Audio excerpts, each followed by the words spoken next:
What's the word, YouTube fam? It's your host, Jay Wade. Welcome back to the channel, and you are now tuning into Wait a Minute TV. Now, wait a minute. We have a beloved actor by the name of, I believe it's pronounced Djimon Hounsou. He is claiming that after 30 years in the business, he is struggling financially. And I thought I'd cover this due to the fact that he's been in some of my favorite movies, notably, I believe Blood Diamond and also the A Quiet Place series, as well as one that I just got done watching, Constantine, starring Keanu Reeves. Mr. Hansu played Papa Midnight in that movie. And so he's been in a ton of other films as well. And to hear the fact that he's struggling financially is kind of strange to me. Um, but let's hear him out. Without further ado, let's get right into the reaction.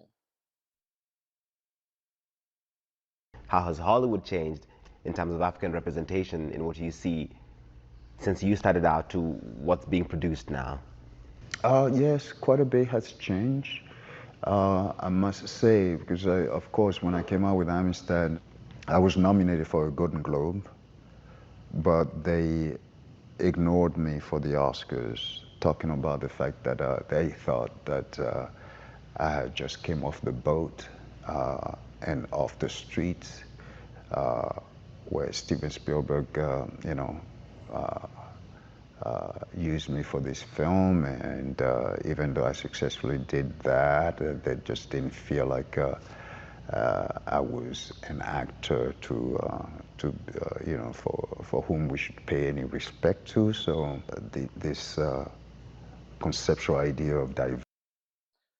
It's been alleged, I just want to make this side note, it's been alleged that there's been discrimination in the Oscar nominations for years towards people of, you know, melanated or minority uh, descent, if you want to call it that. But I don't know. Let's continue. Diversity and all that. It still has a long way to go. Systemic racism don't change like that anytime soon. I mean, I'm still struggling trying to make a living. After 30 years in this business, After, no, well, let's speak, 30 years, let's say like maybe the first 10 years was really trying to, sort of acclimate myself to to the industry, then establish and yourself. establish myself. I've been in this business and making films now over 2 decades, and still, with two Oscar nominations, been in many big blockbuster films, and yet I'm still struggling financially to make a living. I'm definitely underpaid. Growing up, you're one of the first big black actors I saw in big budget films. So it's mind boggling to me. But that's a sign for you that systemic racism is not. Underpaid? That's unusual that he's been in the business that long and he's still being underpaid. I wouldn't expect that at all. Something that you can deal with lightly. It's so deep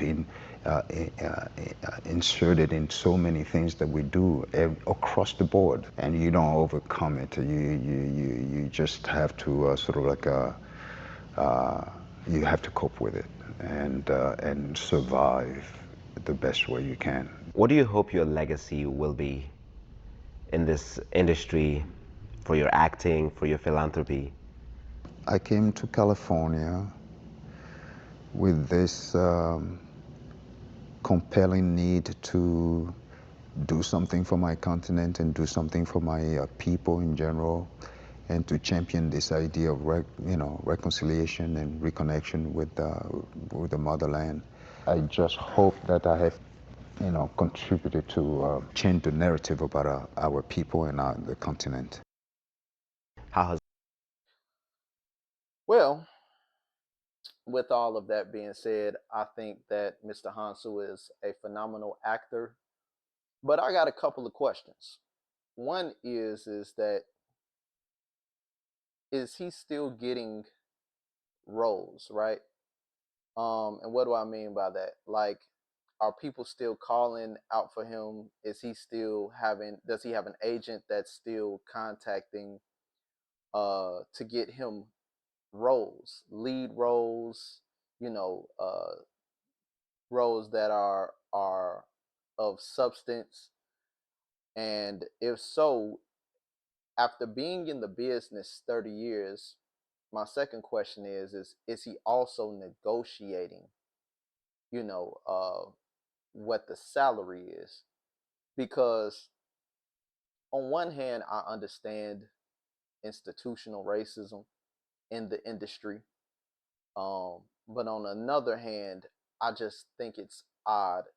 And I'm not saying, he's lying or he's wrong, but I do find it extremely odd that he's been in the business for 30 years and he's still financially struggling. And it's just about, I think that a part of it is just about management. Maybe he has mismanaged funds in the past, and that's understandable as well, right? We all have mismanaged funds, I'm sure, in our lifetime, but it's also about, understanding your worth. Is he communicating his worth to the industry? Are they reciprocating it? Like, what is that? These are all questions I don't have the answer to. It. I don't know what the answers are, but those are just questions that are stirring up in my mind. But that's my reaction. You all let me know what you all think down in the comments.